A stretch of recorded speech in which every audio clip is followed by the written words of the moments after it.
Assalamualaikum warahmatullahi wabarakatuh. Alhamdulillahirrabbilalamin wa bihi nasta'inu ala umuri waddin. Wassalatu wassalamu ala asyrofil anbiya'i wal mursalin sayyidina wa maulana Muhammadin wa ala alihi washabihi ajmain amma ba'd. Yang terhormat dosen pengampu mata kuliah metodologi penelitian Bapak Purwadi Wibowo SEMM, dan tidak ketinggalan pula juga teman-teman yang saya sayangi dan saya banggakan.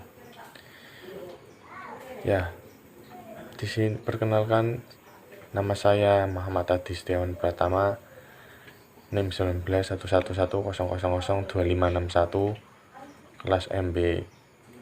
Di sini saya mau mempresentasikan untuk ujian akhir semester, yaitu mata kuliah metodologi penelitian.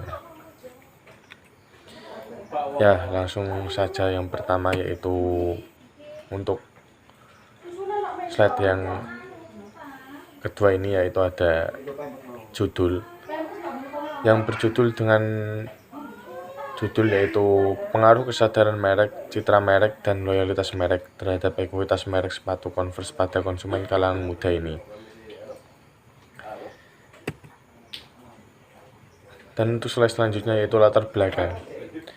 Persaingan antar perusahaan membuat setiap perusahaan harus menyadari kebutuhan untuk memaksimalkan aset-aset perusahaan demi kelangsungan hidup perusahaan. Saat ini persaingan perusahaan untuk memperebutkan konsumen tidak lagi terbatas pada atribut fungsional produk saja, misalnya seperti kegunaan produk, melainkan sudah dikaitkan dengan merek yang mampu memberikan citra khusus bagi penggunanya. Produk menjelaskan sebagai suatu komoditi yang ditukarkan, sedangkan merek menjelaskan pada spesifikasi pelanggannya, yaitu menurut Asper dan Feryandi tahun 2016. Lanjut slide selanjutnya, itu merek adalah nama, istilah, tanda, lambang, dan desain atau kombinasinya yang dimasukkan untuk mengidentifikasi barang atau jasa dari salah satu penjual atau kelompok penjual dan sebagai pembeda mereka dari para pesaingnya, menurut Kotler dan Kettler tahun 2012. Dan ada juga menurut Sosmita dan Suki tahun 2015. Merek merupakan aset paling berharga bagi semua perusahaan dan dianggap sebagai salah satu faktor pertimbangan utama konsumen dalam memilih produk. Selain itu, sebagai faktor pembeda produk satu dengan lainnya, sehingga dapat meningkatkan keyakinan para konsumen untuk membeli produk tersebut. Dan slide selanjutnya itu menurut Kotler dan Armstrong tahun 2008. Mendefinisikan ekuitas merek sebagai efek pembeda positif dari respon konsumen atas suatu barang dan jasa sebagai akibat dari pengetahuan konsumen atas nama merek dari barang atau jasa tersebut. Dalam hal ini, perusahaan harus mampu menumbuhkan ekuitas merek, produk, dan jasa yang dimilikinya, sehingga konsumen tidak beralih ke merek lain. Dan juga menurut Kotler dan Armstrong tahun 2008, citra merek adalah seperangkat keyakinan konsumen mengenai merek tertentu.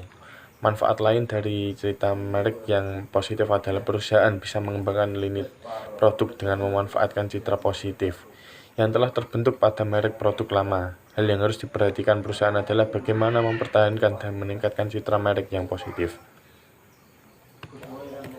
Slide selanjutnya yaitu loyalitas merek merupakan sikap yang menguntungkan terhadap merek yang mengakibatkan pembelian yang konsisten dari merek dari waktu ke waktu. Hal tersebut merupakan hasil dari pembelajaran konsumen dan hanya merek tertentu yang dapat memenuhi kebutuhan dan keinginan mereka. Dan menurut Sosmita dan Suki tahun 2015, kesadaran merek adalah bagaimana konsumen mengasosiasikan merek dengan produk tertentu yang mereka ingin miliki. Dan menurut Durianto et al., peran kesadaran merek terhadap ekuitas merek dapat dipahami dengan mengamati bagaimana kesadaran merek menciptakan suatu nilai. Dan selanjutnya itu ada rumusan masalah. Yang pertama ada, apakah citra merek berpengaruh terhadap ekuitas merek? Yang B, apakah kesadaran merek berpengaruh terhadap ekuitas merek? C, apakah loyalitas merek berpengaruh terhadap ekuitas merek? Dan yang D, apakah citra merek, kesadaran merek, loyalitas merek secara bersamaan berpengaruh terhadap ekuitas merek? Dan tujuan masalah. Yang pertama ada untuk mengetahui pengaruh citra merek terhadap ekuitas merek. Yang kedua, untuk mengetahui pengaruh kesadaran merek terhadap ekuitas merek. Yang ketiga, untuk mengetahui pengaruh loyalitas merek terhadap ekuitas merek. Yang keempat, untuk mengetahui pengaruh citra merek, kesadaran merek, loyalitas merek terhadap ekuitas merek. Dan untuk slide selanjutnya yaitu membahas tentang manfaat penelitian. Dan tentu penelitian ini diharapkan dapat memberikan manfaat untuk pembaca artikel dan sebagai tambahan referensi untuk penelitian berikutnya yang lebih lengkap dan spesifik dari penelitian ini dan bisa menambah wawasan bagi orang lain yang sudah pernah membaca artikel ini dan juga untuk perusahaan sepatu Converse ini untuk melihat pengaruh apa saja yang berdampak pada kesuksesan produk sepatu Converse ini.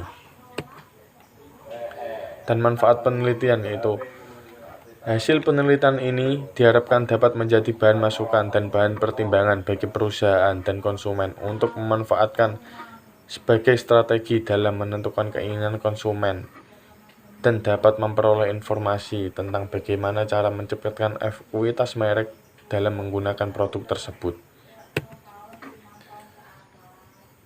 Dan slide selanjutnya itu ada landasan teori. Yang pertama ada ekuitas merek ya, atau variabel Yesaya, yaitu menjelaskan bahwa nilai tambah yang diberikan pada produk dan jasa ekuitas merek dapat tercermin dalam cara konsumen berpikir, merasa, dan bertindak dalam hubungannya dengan merek, dan juga harga mangsa pasar dan profitabilitas yang diberikan merek pada perusahaan.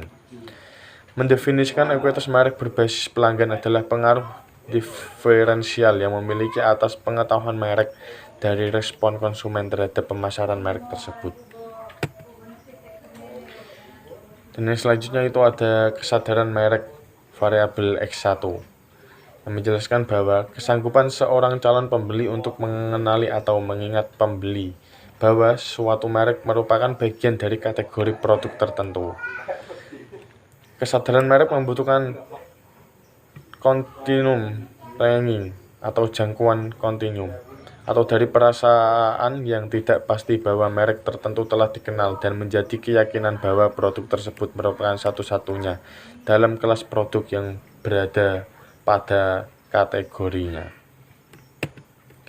Dan untuk citra merek variabel X2 ini menjelaskan bahwa salah satu tahap dalam hierarki komunikasi merek, citra merek atau lebih dikenal dengan sebutan brand image, memegang peranan penting dalam pengembangan sebuah merek karena citra merek menyangkut reputasi dan kredibilitas merek yang kemudian menjadi pedoman bagi layaknya konsumen untuk mencoba dan menggunakan suatu produk, barang atau jasa. Dan untuk loyalitas merek variabel X3 ini menjelaskan bahwa berkaitan dengan tingkat kecenderungan untuk melakukan pembelian ulang oleh para konsumen yang puas dan menilai positif produk tersebut.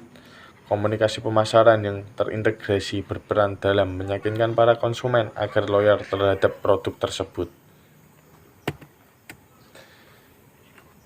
Ya, slide selanjutnya itu ada penelitian terdahulu mengenai yang pertama ada Ristanto Wahyu Nugroho tahun 2020.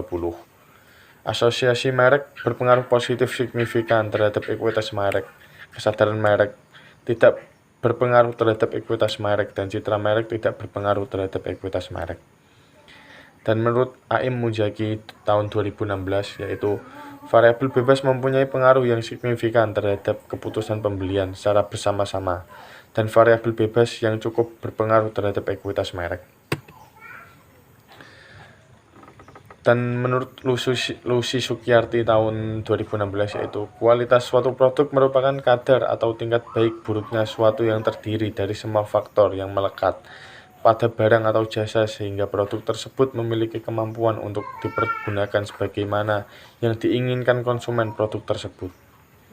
Dan menurut Salman Faris Insani tahun 2020, asosiasi merek berpengaruh positif signifikan terhadap ekuitas merek, kesadaran merek tidak berpengaruh terhadap ekuitas merek, dan citra merek tidak berpengaruh terhadap ekuitas merek.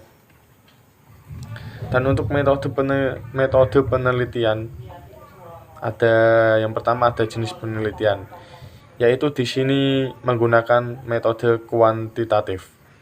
dan data dan sumber data. Dalam penelitian ini menggunakan dua jenis data, yaitu data primer dan data sekunder.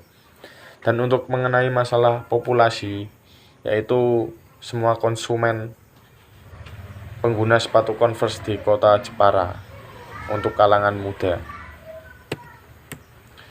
Ya, untuk metode penelitian jumlah sampel. Penelitian ini karena jumlahnya populasi yang tidak lebih dari 100 orang responden. Dan untuk teknik pengambilan sampel. Teknik pengambilan sampel yang digunakan oleh penulis adalah metode purposive sampling, yang termasuk dalam non-probability sampling. Yaitu purposive sampling adalah teknik penentuan sampel dengan pertimbangan tertentu.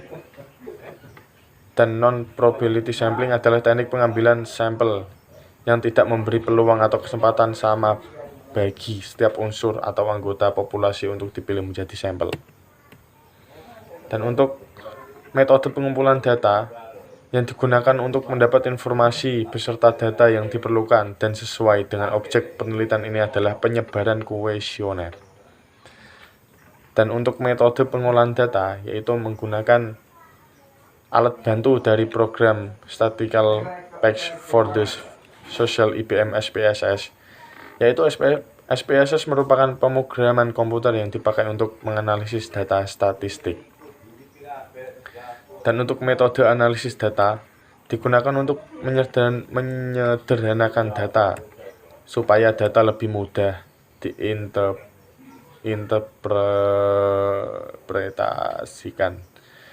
Dan analisis ini dilakukan dengan menggunakan teknik analisis regresi berganda untuk mengolah dan membahas data yang diperoleh untuk menguji hipotesis yang diajukan. Ya, mungkin hanya itu yang bisa saya sampaikan dan jelaskan. Mungkin kurang lebihnya saya ucapkan mohon maaf sebesar-besarnya. Wassalamualaikum warahmatullahi wabarakatuh.